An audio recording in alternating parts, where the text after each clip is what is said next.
All right, today we're gonna bring a PlayStation 5 controller. Look at this. It has triggers on the bottom, right? If you guys can see. Now, one thing I'm gonna tell you guys, this one has a set rapid fire button. You could change the LED RGB lighting from here in this connection. You could go home and stuff like that. You could change it, if you guys can see. It has a rumble pack, all right? It has extra triggers here on the top. You can modify certain things on here. The lighting on the actual buttons are outstanding.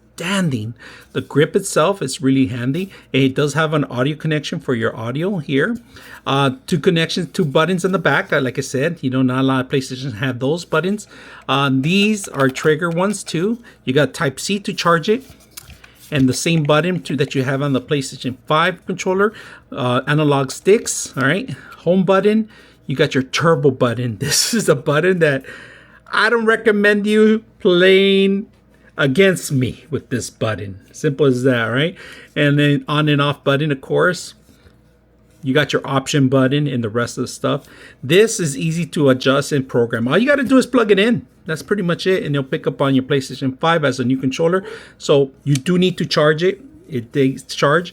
Rumble built in, all right? And if it's anti-drifting, all right? So if you ever want to test those out, you can test them out. There's an app that you could actually test out the drifting. Some of these controllers do not work very well or actually program themselves to drift. So this one actually has different triggers in here, all right? So they're not built similar to the actual PlayStation. They're a little bit... PlayStation 5 should have copied something like this. So let's put it to a test and see how well it works.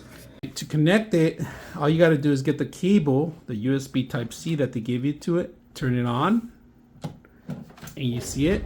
There it is. Came on real quick. Programming all the buttons, and little by little, you got to program the back ones too and get familiar with it. Also, be careful with the turbo button. Now, the turbo button doesn't work for everybody. You got to program the turbo button to work on certain buttons, all right? So at the moment, we still haven't programmed it yet, but it's a great addition to this controller. There you go. Look at that. I like pink, white. Oh, that's kind of fire.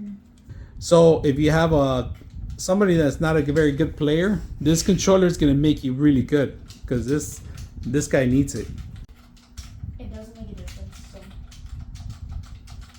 Let me see the turbo button again. Shoot the gun. Let me see. Hold the button down. Hold it down now. That there you go. So you can see it's actually doing a turbo right there. Keep shooting. So that's what turbo on. And without turbo, you shoot only one single shot on that. So that's not bad.